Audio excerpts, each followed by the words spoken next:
Welcome back to the Money Talks podcast. Confession time. How many of us were tempted to rush down to the nearest money changer the moment we found out that the Malaysian currency had hit a high of 3.4 against the Singapore dollar? I have to tell you, that temptation was very real for me. Because like many Singaporeans, I love a little jaunt in JB, quick drive to Malacca, maybe even hit up KL.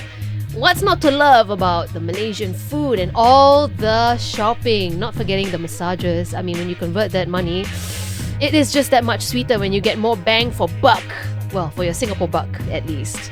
So in this episode, we wanted to get a little crash course on currency fluctuations and how it can help or even hinder us. And if we can even make money off of these so-called lucrative rates.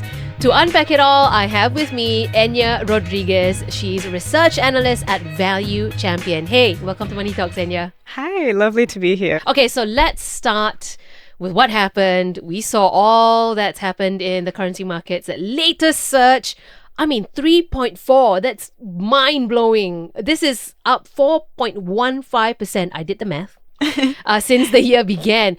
Can this go even higher, you think? Can we look at 3.6? 3.7. So obviously I'm not able to predict where the currency exchange is going to go. Sure.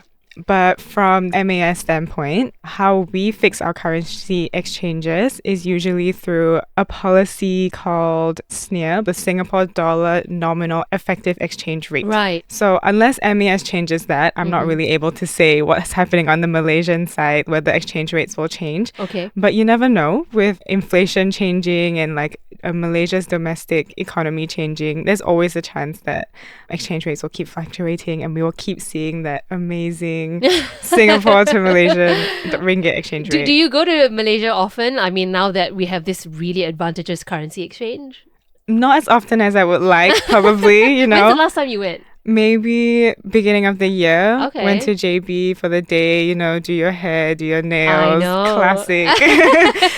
I mean, why not, right? Exactly. Okay, so as I said earlier, I went to rush out, exchange my dollars for the ringgit. Is this a good move though? Should I be the typical kiasu Singaporean? The moment the exchange rate hits a high again, I should change as much as possible. Should I be doing that? I mean, you're never going to be able to predict what's going to happen, but if you're comfortable with the current exchange rate, why not, right? If you think that you're getting a good bargain, go for it. The thing is that how much more it can change is probably not that great.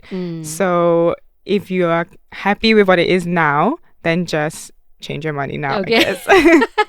Are there rules that I need to be aware of? For example, money changers, they have set amounts that they're allowed to change before they're so-called sold out, right? So are there these kinds of unwritten rules that I need to be aware of when I'm exchanging my Singdollars? I think because as a personal consumer, the amount that we're changing is so little. We don't really have to consider what these money changes will have to consider on their scale of changing money. Right. So if you're concerned about exchange rates always fluctuating, the other thing that you can also think about is maybe if you have things like Utrip or Revolut. Right. And those are the multi-currency cards. Yes, exactly. Okay. So instead of having to rush down to that money changer every single time you want to lock in that good exchange rate, you can always do it virtually as well. And then you can do it in smaller amounts more frequently. And as and when you're comfortable, you can do more, you can do less at any given Exactly. time. Actually, we did have an episode about multi-currency cards, and it's like stored value almost, Yes, right? When right. you have a digital wallet where you can store a different currency at the time because the Singdollar is that much stronger. Right. How much would you recommend I do? I personally don't change more than a few hundred at a time unless I know I'm stocking up for a big trip that I'm going for. Right. Yeah, because I'd rather not have all of my money tied up in foreign currency in the first place. Smart move. Smart move. Yes. On that note, right, can you please explain to me why currencies fluctuate so much? I mean, is this something that is specific to the current economic conditions because we have high inflation, high interest rates, things are a bit haywire, or is this something that is pretty typical? So currencies will always fluctuate for many different reasons, but primarily it all boils down to supply and demand of your currency at Sure. the end of the day, Okay. right? So if there's more supply, then the prices will come down. All right. And that can be dependent on many different things. Of course, demand, the same way it works with demand.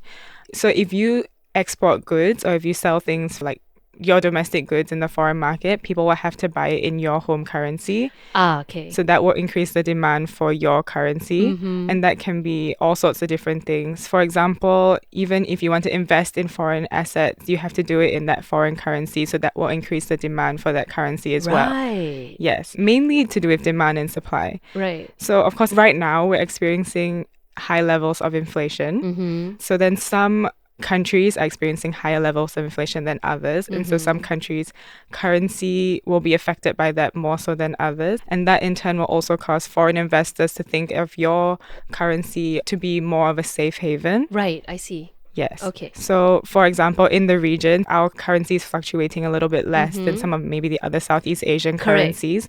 So that can cause investors in the region to maybe want to buy into Singapore assets. Oh, so actually the stronger Singdollar is attractive to investors. Especially if your dollar fluctuates less, because then you have less risk involved in holding that currency. Because they're seeing, there's a pretty good level of stability. Yes, exactly. It doesn't swing a lot. Exactly. I'm going to put my money in this place. Yes. Okay, but doesn't that mean though, when it comes to imports and exports, if my memory serves me correctly, a stronger Sing dollar means your exports are going to be more expensive. Correct. Wouldn't that dampen demand then? Because if your exports are going to be expensive, whether or not the buyer is going to be able to afford it comes into question, right? Yes, definitely. So actually, MAS does have like a goal for the ex-Singapore dollar, and their goal is to slowly and gradually appreciate the Singapore dollar. Right. And what you said is definitely true with the whole like, if your currency is stronger, your exports are now more expensive. But in Singapore's case, because we import a lot of our materials to our factors of production as well, so our imports will now be cheaper with a stronger dollar. So we make more money. Yes.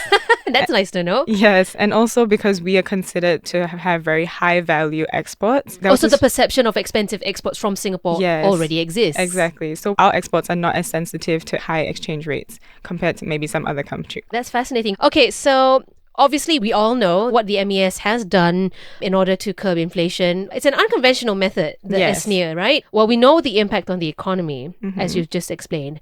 But what impact does it have on the Singaporean people? How do we benefit or not benefit from a stronger Singapore dollar? Well, of course, the most direct thing is now your online shopping is also much cheaper, I know. right?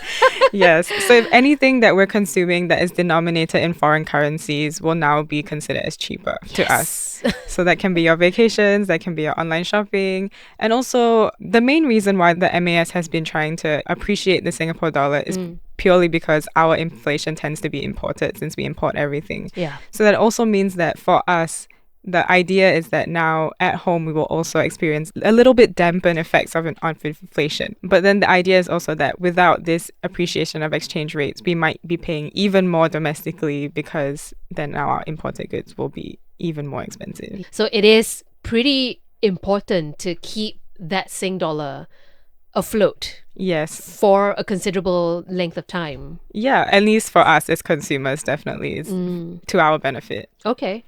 That's good news. Let's now talk a little bit about tips on handling cash. If you're thinking about holding cash, one thing that I thought was a bit interesting is that now a lot of banks are offering foreign denominated fixed deposits, and the interest rates on those look so much more attractive than Singapore denominated fixed deposits. The reason that they're giving you this better interest rates is because you are taking on that currency risk, right? You don't know which way the currency is going to fluctuate. So maybe that's something you want to consider if you're a little bit more of a conservative investor, but you want some foreign currency exposure. You can also think about foreign currency fixed deposits. But again, you have to understand if the foreign currency depreciates against the Sing dollar, then you're not getting that full return because you have to account for the loss in the currency exchange. This naturally means that things are going to be expensive for tourists visiting us. Just thinking about the Malaysian people who live and work here, Yes. Suddenly their cost of living increases as well because yes, they're earning in Sing dollar, but they're also paying higher because of that stronger Sing dollar. So I guess it's a higher in, but it's also a higher out. Well, I guess for Malaysians who are working and living in Singapore, to them, the majority of their lifestyle is already denominated in Singapore dollar. They don't see that difference. But now if they send money back home, that's a huge difference to them. Yeah. So I think More so, this would affect people who are crossing the border every day, who are Right. living in ringgit and now have to spend daily in Singdollar. That's painful. Okay, Yeah. but what about the tourists? Do you think that the stronger Singapore dollar means that tourists are going to think twice about coming to Singapore for a visit because things are just that much more expensive? I think it'll definitely be a factor, but from my understanding, we do tend to attract a lot of like higher net worth tourists. Mm-hmm. You know, people come to Singapore, come to Orchard Road, like that's what they think Go of. see MBS. Yes. So maybe to this level of tourists, they're not going to feel the impact of exchange rates as much. Okay. Yeah. Okay. But what about the mid-income tourists? They might feel the pinch a little bit more. I think so. And also, even as you and I can tell, things just generally, even in Singdollar, are getting more expensive in Singdollar. Yeah.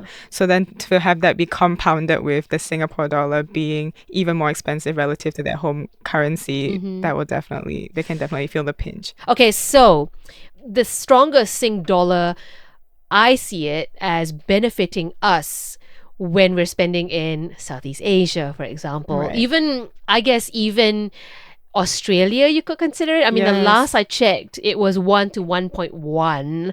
I'll take that. Does the strong Sing dollar have the same impact in, say, the UK or the US, further afield, where the currencies there do tend to be as stable as Singapore? How does it compare in terms of impact? So the US dollar is kind of like seen as the world reserve currency, right? So most of the time, our domestic policies are not going to have an impact on the US dollar. Right. And up until recently, the US dollar was quite high against the Sing dollar. I think it was almost up to 1.4% at one point. So for us, the US dollar was appreciating against the Sing dollar. So for us, that was a little bit not to our advantage. So because their currency markets are probably much larger than ours, their demand for their currency is much larger than the demand for the Sing dollar.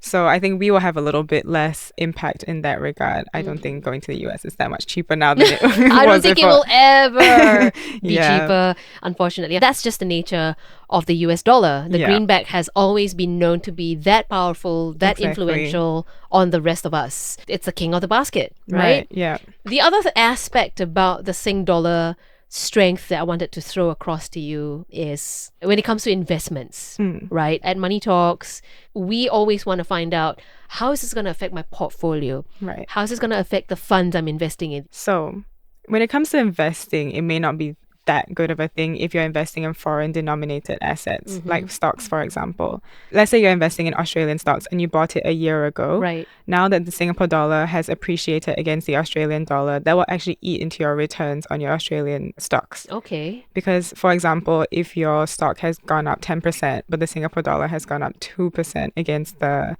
Australian dollar, then now your real returns will only be about 8%. So it shrinks my returns a little Yes. bit. Okay. Whereas on the flip side, if you're investing in something that is appreciating against the Singapore dollar, maybe the US dollar, your returns will now be outsized because you get the returns on your asset as well Right. as the increase in the appreciation in the currency if you convert it back to Sing dollar. Okay. What about investing in local stocks?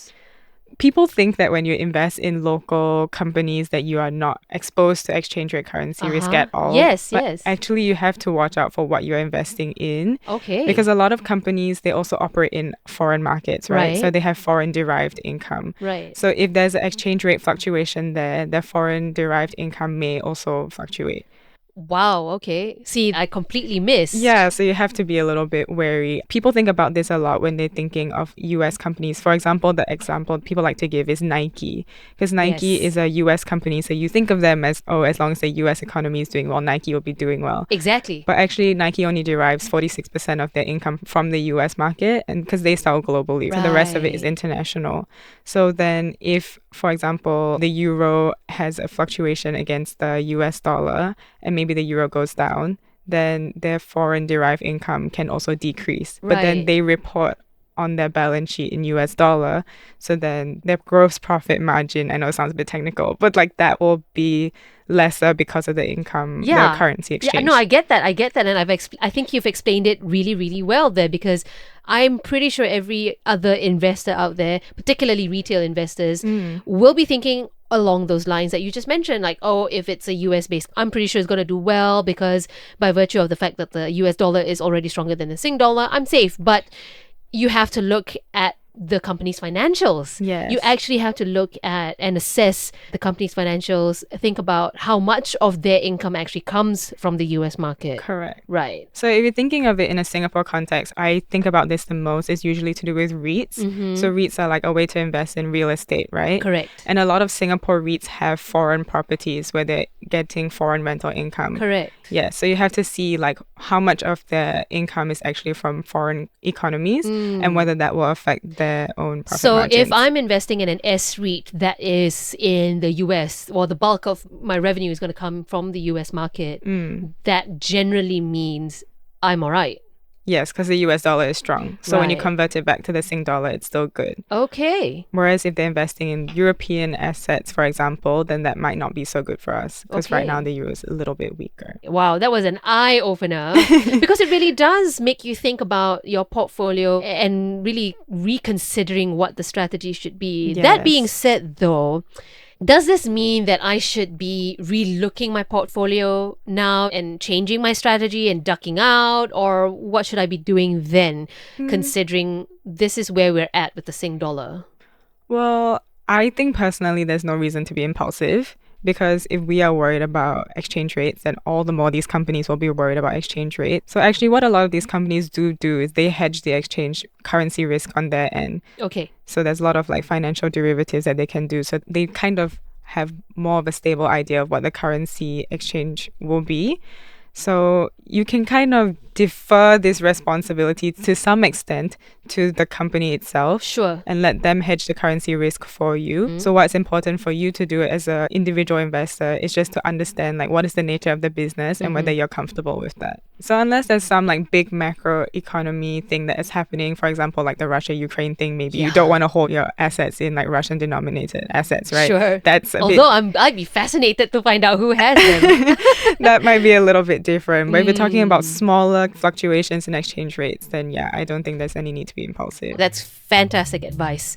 Thanks, Enya, for helping us dig deeper into what the strengthening of the Singapore dollar means. And of course, thanks to you, our listener.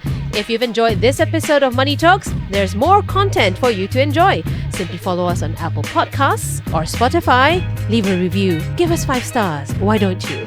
The team behind Money Talks is Joanne Chan, Jacqueline Chan, Crispina Robert, Saya Wind, Charlene So, and I'm Andrea Heng.